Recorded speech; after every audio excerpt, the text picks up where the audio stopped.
everybody. It's Mayor Jane here for our weekly Facebook Live. Thank you all so much for joining us here today. I know you have a lot of things that you could be doing with your time, so I appreciate you tuning in. And we have as our guest today, the man of the hour. As I like to tell everybody, we are so fortunate in this area because we have the best supervisor of elections in the entire nation, hands down, no doubt about it. And also a very good friend of mine, Craig Latimer. So we will introduce Craig and get to the questions here in just a minute, but I want to bring you up to date on COVID-19. As everyone knows, has seen, there's been a pretty dramatic spike in the number of COVID cases around the nation, mostly up in the northern states. And my theory, all my years of medical school, which are zero, but it's cold, it's very cold in a number of other communities. Even if you saw our Tampa Bay Rays out in San Antonio, it was very cold out there as well. And so usually when it gets cold, people come close together indoors, and we've seen a lot of spikes in those particular areas.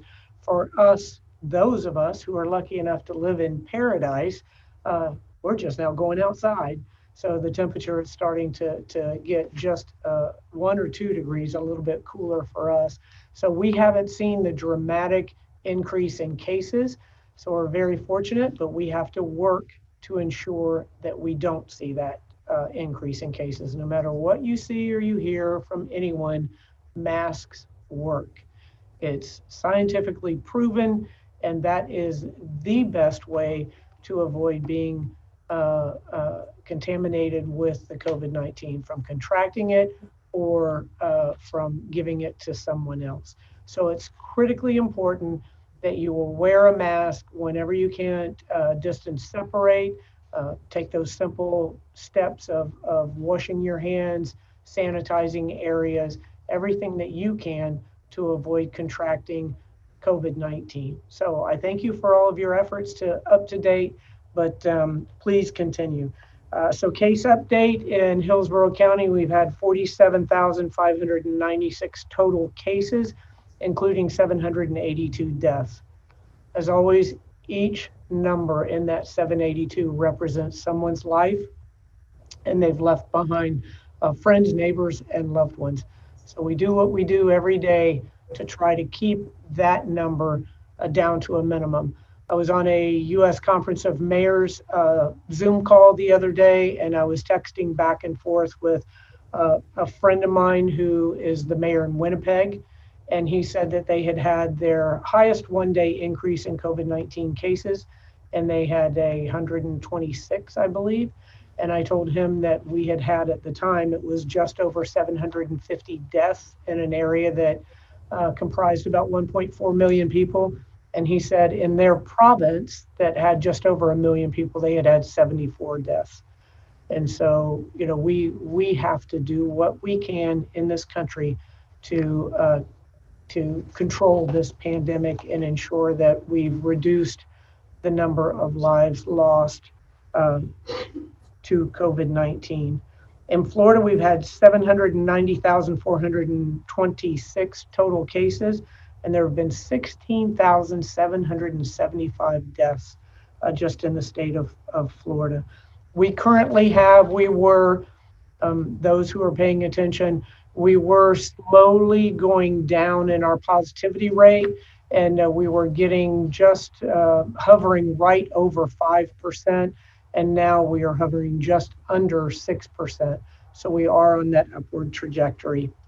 All right, please go to tampagov.net for all the information about COVID-19. We've got it all there right on our webpage. We also have all of the information that you need about the CARES Act, about Hillsborough County, our partners in Hillsborough County, and the programs that you can apply for to help your businesses, and then also to help you as a resident with rent and mortgage payments. Also working with workforce development, career force, trying to get individuals retrained into jobs that are available in our community. So we are here for you. Please go to tampagov.net and we can all get through this together. All right, now my good friend Craig Latimer He's been serving as the Hillsborough County Supervisor of Elections since 2013. And this year, he is also serving as the president of the Statewide Association of Supervisors of Elections.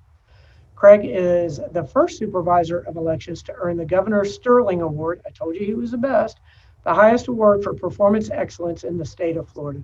Craig has strong community ties. He was born and raised here, spent 35 years at the sheriff's office where I worked with him, and volunteers with several local organizations. His vision is to make Hillsborough County the best place in America to vote.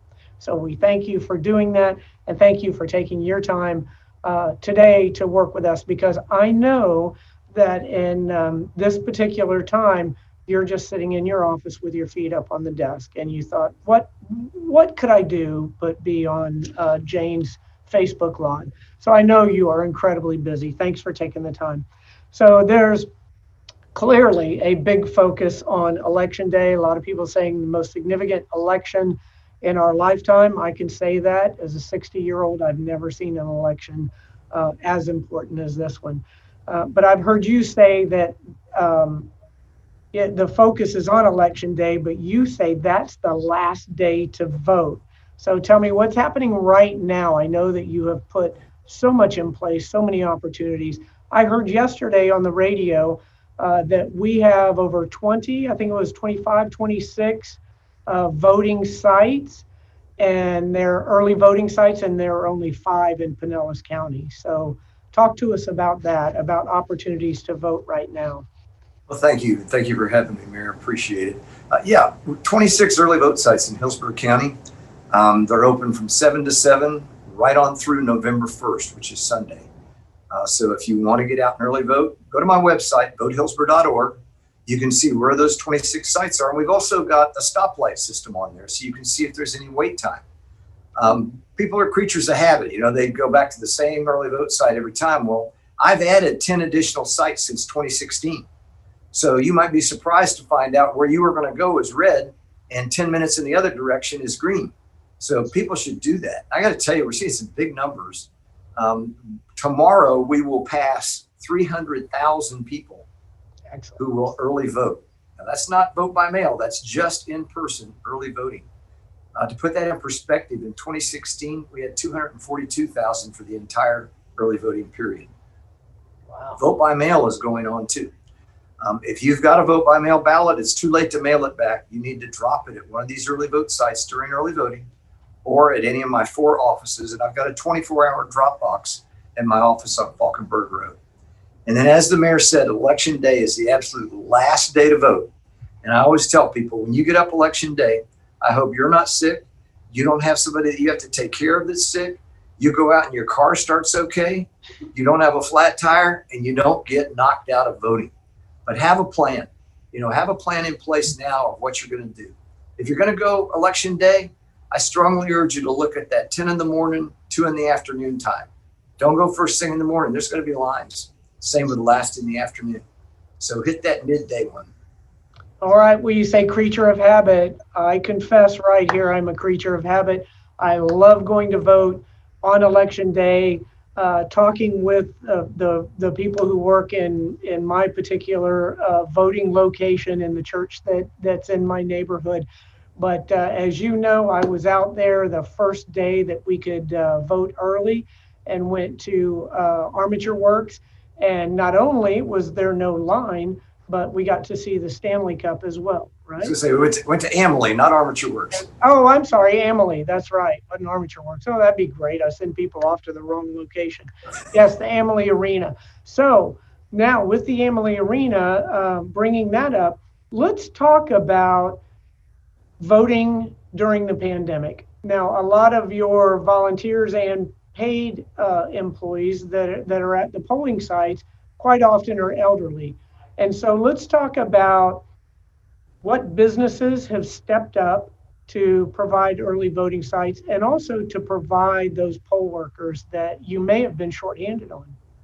Yeah, twofold. So March 17th was the presidential preference primary, and that day I had 346 poll workers just didn't show up. As you know, the coronavirus was just starting to wind up.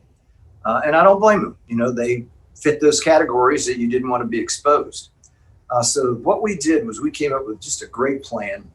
We partnered with the Tampa Bay Chamber, the Tampa Bay Partnership, Team Tampa Bay, and this sprung just tremendous results for us. They put a huge media blitz around September 1st, which is National Poll Worker Recruitment Day. The Chamber urged their businesses to give employees civic leave to be able to work the polls.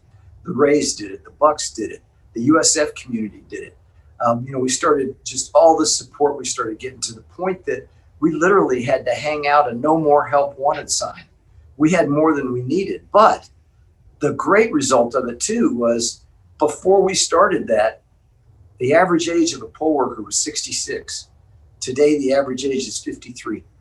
Wow. So it was just a tremendous partnership. And from that also sprung the invitation from both the Lightning and Amalie to host early voting there, and of course the Bucks and Raymond James. But as I'm telling people, this is one of those mega sites. We're not voting on the ice at Amalie, and we're not in the club at the Raymond James Stadium. We're in the same size a polling room like you would normally see if you went to one of our larger libraries or civic centers. So I can't thank the community enough. And there was just so much that came out of that. Like I said, with the Rays, the Lightning, the Bucks, the USF community was just fantastic. Yeah, that is incredible. And just yet another example of what makes the Tampa Bay area the best in the nation. That is wonderful. Not to mention the exposure that a lot of individuals would get that, they may not have volunteered had they not been given the opportunity by their employers. They're working a full-time job and just never had that opportunity. So for that Hillsborough County's been big too. They've been offering civic leave to their employees for years. Normally they just do one election. This year, because we had 3, they did 2 elections. So that was extremely helpful too. Good. Yeah, that's good. We need to talk to the city of Tampa about that. Right. I know. Well, trust me. We went round and round with our attorneys on this, and nothing we wanted to do more. But that's a good situation when you have more volunteers than you have a need for. So that is absolutely wonderful. So let's go back to the mail-in. So now that we've scared everybody that may have mailed in their ballot. So I know that you have an incredible process by which individuals can track that mail-in vote to make sure that it's counted here in Hillsborough County. So why don't you tell us a little bit about that? Yeah, so vote by mail, the voters got a lot of control over this. You have to be a registered voter and you have to request that ballot. We're going to mail it to you. When you finish filling it out, you sign the back of that envelope. You can throw it in the mail, not now, drop it off. But then you can track that ballot back to my office. You can see when that ballot's received by my office and when it's counted by my office. So keep an eye on that. If you just mailed that ballot yesterday or today, you need to watch that. And keep checking back with my office to see if it's there. Now, if election day comes and I haven't received your ballot still, you can go vote in person. That's not double voting. Because what will happen then when your ballot does hit my office, it won't be accepted. So that's just a thought to keep in mind. But you can totally track that back to my office. If you have any issues at all, pick the phone up and call us, 813-744-5900.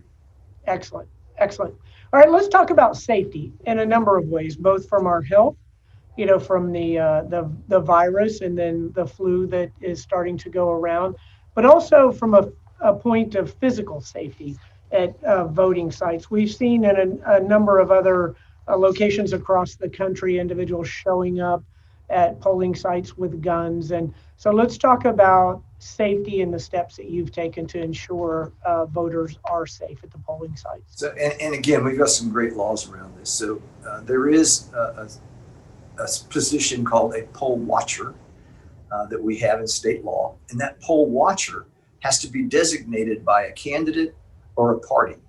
They have to then furnish my office with those names. We verify that they're registered voters in our county, and we actually give them credentials that they have to wear around their neck and display that has their information on it, name and other information.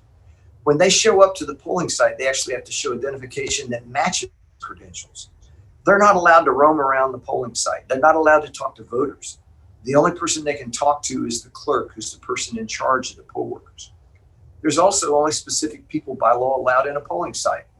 a voter, but then they must leave after they voted, my poll workers, and credentialed poll watchers. Those are the only people allowed in a polling site. So somebody can't just show up and say, I want to watch. Additionally, we've got the 150-foot no solicitation zone. So that's a nice buffer protection that the voter's not going to get intimidated or talked to or anything else within that 150 feet from the door to the polling room on election day and from the entire early vote site during early voting. And, you mentioned some of the pictures we've seen. Let's keep in mind that Florida does not have an open carry law. You cannot openly display a firearm in this state. If somebody did that, I would imagine they're probably going to get met pretty quickly by law enforcement. And we're telling our people, if you see an issue, pick up the phone and call.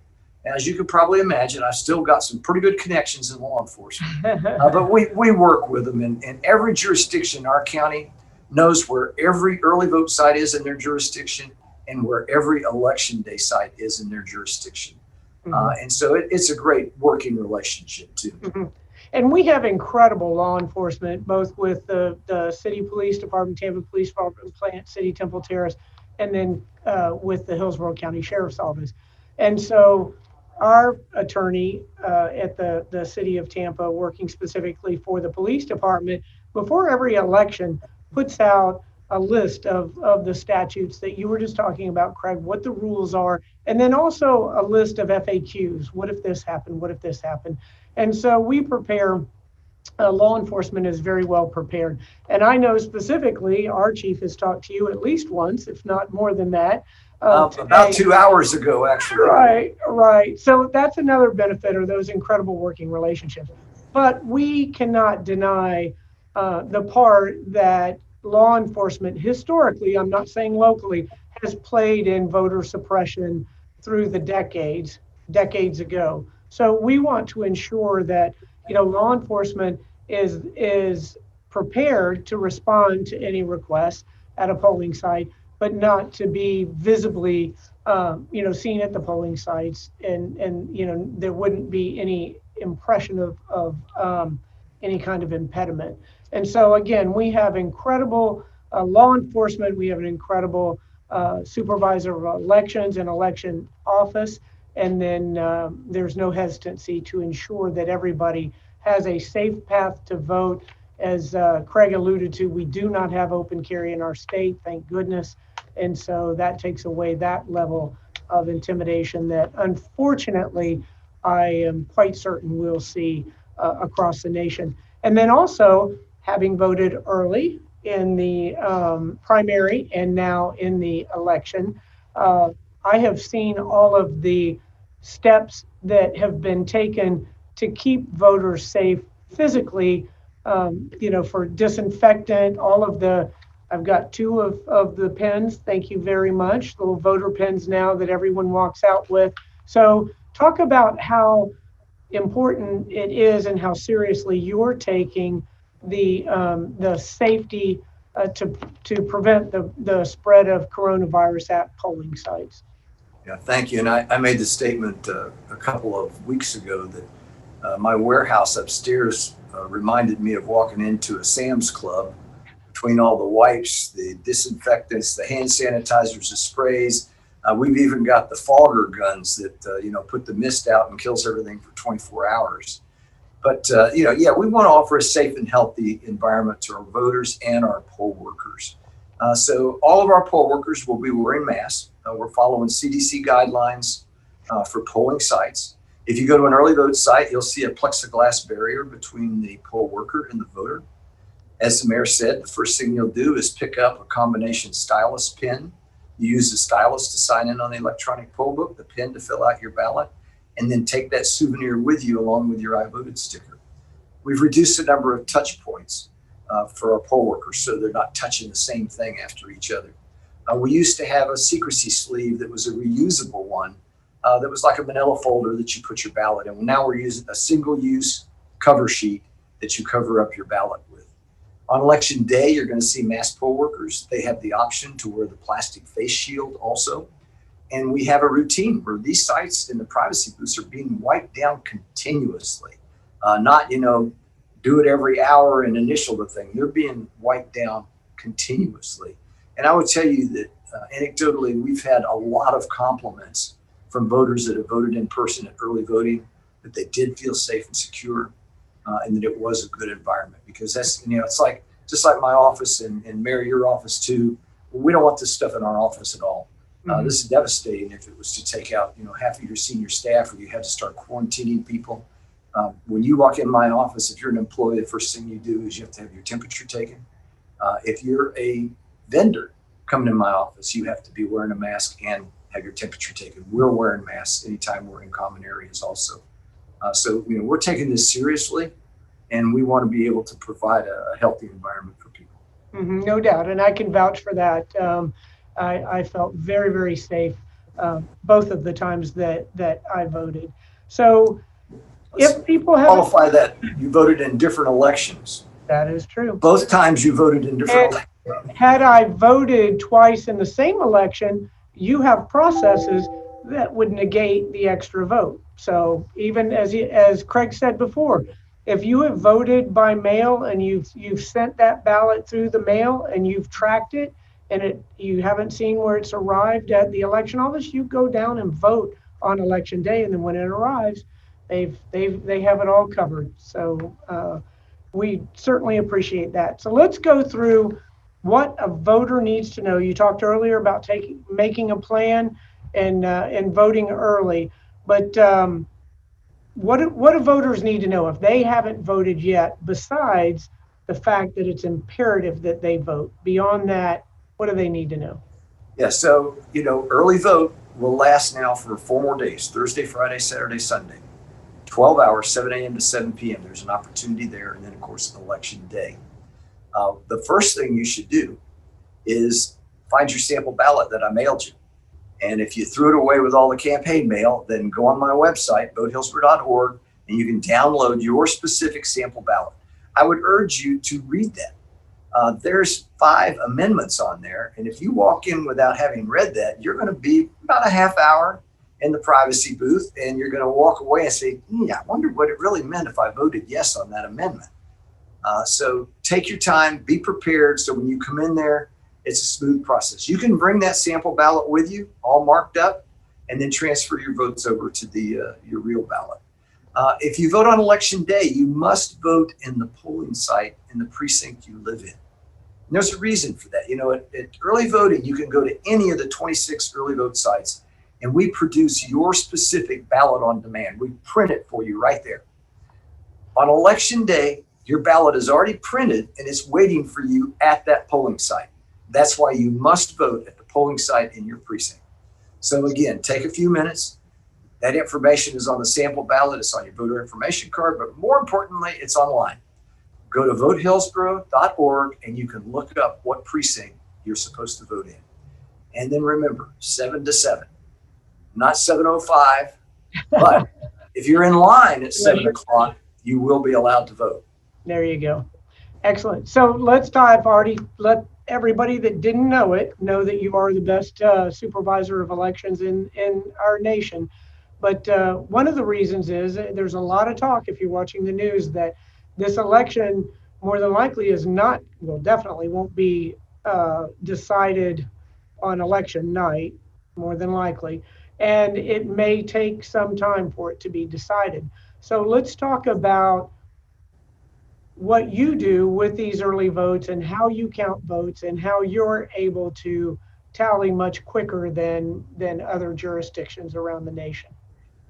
Yeah, I've been making the statement that I actually just did a national news outlet, and that Florida is really in a position to be the shining star this election. And there's a couple reasons for that. By law, we can begin processing, counting the vote by mail ballots 22 days before the election. I keep saying you can go online and see when that ballot counted. We're counting ballots right now as I speak. We're counting vote by mail ballots. So that's by law, we can do that.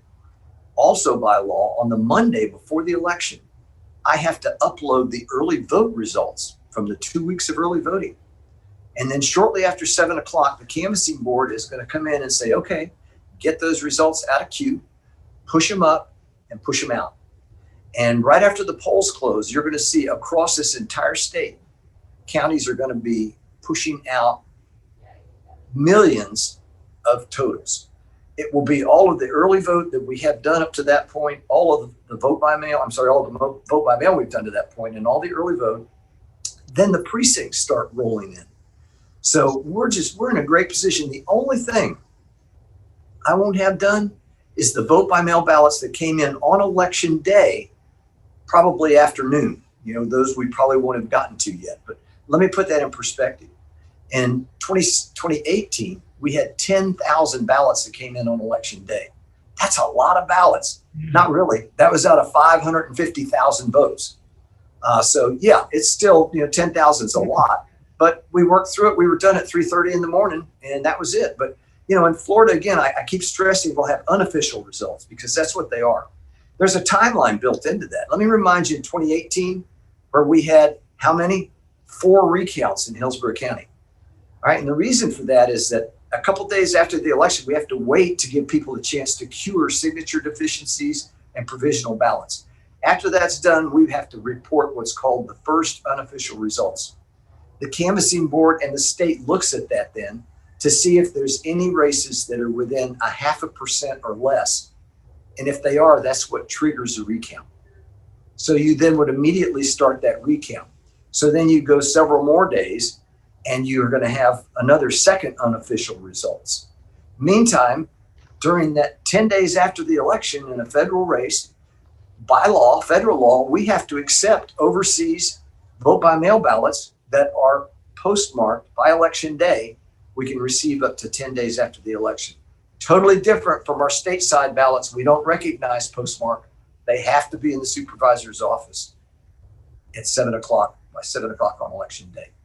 So our Florida counties are going to be, as we always do, pushing out a tremendous amount of results right after 7 o'clock. And then you're going to see these other results come in. In the primary that we just held, I think at 8:05, we had actually completed all of our precincts. We had already pushed out our vote by mail and early vote. And then we started working on those 10,000 ballots that we had. Unbelievable. And clearly there are security measures, very tight security measures that are taken so that no one knows what that data says in the early voting. And so, yes. First off, again, in Florida by law, the server that houses my election management software, and this is every county, that server has to be a standalone air gap system. So it's not something that is connected to the internet or the intranet in any way. And yes, where that server is located is totally regulated by card key to get into it. It's under 24/7 surveillance. Every keystroke that's done on that machine is recorded. So yes, there's a tremendous amount of security and basic surveillance that goes into that. Mm-hmm. So I think that maybe one of the things that we should underscore here is that there is some talk about election interference and cheating and so forth, and the steps to keep our voting process secure have been met here, not only in Hillsborough County, but in our state as well. And I think that citizens should feel very comfortable about the results of the election being correct. Yeah, Mayor, the Secretary of State's office over a year ago embarked on it's called the Jesse Project. It's a Joint Election Security Initiative, and basically set out to do a review of every single Supervisor of Elections office to look at their cybersecurity and physical security to make sure that we had the standards in place. So that's been done in every county. Plus, every county in this state has a server or has a monitor on their server that's monitored by a contractor with Homeland Security. All the traffic in and out of my other server that then goes to the voter registration system is monitored 24/7 by a contractor with Homeland Security. So they can see if my servers wake up at 3 o'clock in the morning and try and start pinging somewhere they shouldn't be, as with every other county too. So yeah, there's a tremendous effort that's gone into cybersecurity and physical security of our buildings. Excellent. Okay, we'll get into some of the questions. This is from Ariel Pitcher, and it says, how can the president hold a rally at an early voting location, followed by about 8 question marks? Right. So, and that's a good question. So, there is a 150-foot perimeter at every early voting site. Actually, you can go on my website and look at it. If you go to campaign guidelines for candidates, and there's a overhead of the stadium, and we've got that 150-foot perimeter drawn around the stadium. That's in state law. It's also in state law that the owner of that property can't prohibit somebody from campaigning or electioneering outside that 150-foot zone. So this rally is going to be well outside this 150-foot zone. As a matter of fact, they're going to a great extent to actually move the entrance into the polling room off of Tampa Bay Boulevard. And there will be tremendous signage there. So that's the bottom line to it. And, the Tampa Sports Authority is the ones in charge of that property. And it's their purview if they want to lease out other parts of their property that they have there. We've also got a COVID testing site on the south parking lot there too. So yes, I've answered that question a couple times today. Basically, it falls within the law is what the bottom line to it is. All right. Kimberly Donahue Thresher is asking, how many people have voted today? I know you talked about this earlier. I looked at it a little while ago. I think we had like 16,000 people. And this information is on my website too. Go to votehillsborough.org. You can, first thing that should roll up is the 2020 election. Click on it, go down. There's general election unofficial results. You can see how many Republicans have voted, how many Democrats have voted, how many no party affiliations have voted. You can actually see how many people have voted at each one of my early vote sites. It's cumulative. And you can also see how many people have voted by day, and that includes early vote and vote by mail. Excellent. Now we have a series of questions from PG, and it's a good thing it's a BOGO day, PG.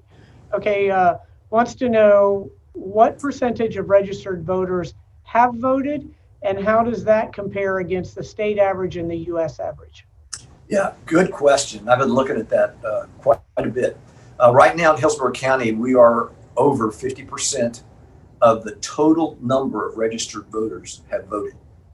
Now I stress that because generally in a presidential year, general election, we only get maybe 73% of our registered voters actually vote. So we're already at 50% if you look at the entire world of 934,346 registered voters in our county. And that's right in line with the state. I heard this morning when I was coming in that as of end of business yesterday, there have been 6.9 million people have voted in the state.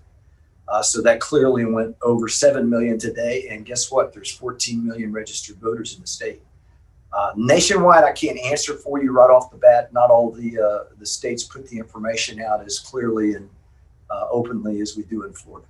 But they're having big turnouts, I can tell you that. What was the number again for the total number of registered voters in Hillsborough County? 934,346. Excellent. Excellent. That makes me feel so much better. So we're the fourth largest county in the state. That's awesome. All right. So here's a kudos from PG Tampa. Thank you, Mayor Castor and Mr. Latimer, for your service, especially in these unprecedented times. So thank you, PJ. Thank you. You're very welcome. Don Martinez, please tell him thank you for everything in making voting easy and safe. I really appreciate him. So clearly we do as well. And there's one question from WFTS, Julie Solomon. Asked, I'd like to submit a question unrelated to the Facebook topic. Says, could she comment on the NFL's plans to limit attendance to 20% for Super Bowl at Raymond James in February 2021? I can do that, Julie. There is no NFL limit right now. We just had a Super Bowl meeting yesterday, and the plans are in place for anything from 16,000 to 70,000, and time will determine how many individuals are allowed to actually attend the Super Bowl. But the planning for the Super Bowl clearly is going forward. We're going to put on the most spectacular Super Bowl ever under probably the most difficult circumstances ever. But this is Tampa, and we do things big here. So it will be safe and it will be spectacular. There's no doubt about that. All right, Just a again. caveat there, Mayor, we don't have a cap on how many people can vote, so come on out. All right, that's right. That's right. Come on out. Yeah, we'll do every single one of those 900 plus thousands. So what do you say, national responders? Today is National First Responder Day, and we should know that, right, Craig? Yeah. So thank you to all of the first responders. Thank you for what you do for law enforcement, for fire rescue, for our paramedics, for everybody that dedicates their life to serving our community. We are grateful for each and every one of you. So again, please go to our website, tampagov.net, and get all the information that you could ever want to know about COVID-19. And then also make sure that you go to the Supervisor of Elections voting site, website, if you have any questions at all. And I can tell you, Craig, too, from experience, that it is so helpful to print out that ballot ahead of time and to be able to read those amendments and to educate yourself on that. We tell everyone that you should go out and exercise your right to vote, but you should make that vote an informed vote. So make sure you know what you're voting for in those amendments and you know what the candidates stand for. Don't take someone else's word for that. And also, we need everyone to text Tampa Ready to 888-777 or for messages in Spanish to Tampa Lista at 888-777. And business owners can also text Tampa Biz, B-I-Z, to 888-777 to receive text alerts on new business relief resources becoming available. With the Tampa Ready and Tampa Lista, you'll receive information on the virus, and you'll also receive information on any storms that are coming. Those of you who are aware watching the news, we have Zeta now. We've run out of everything for the storms. I have no idea what we're going to start calling them. Hopefully there won't be any more and we won't have to worry about that. But again, thank you all so much for tuning in today. Thank you, Craig, for what you do. It is critically important. And also remember, everyone, to stay calm, stay safe, and remember you can choose. Please choose to be patient and choose to be kind in these most divided times. Thank you all and God bless.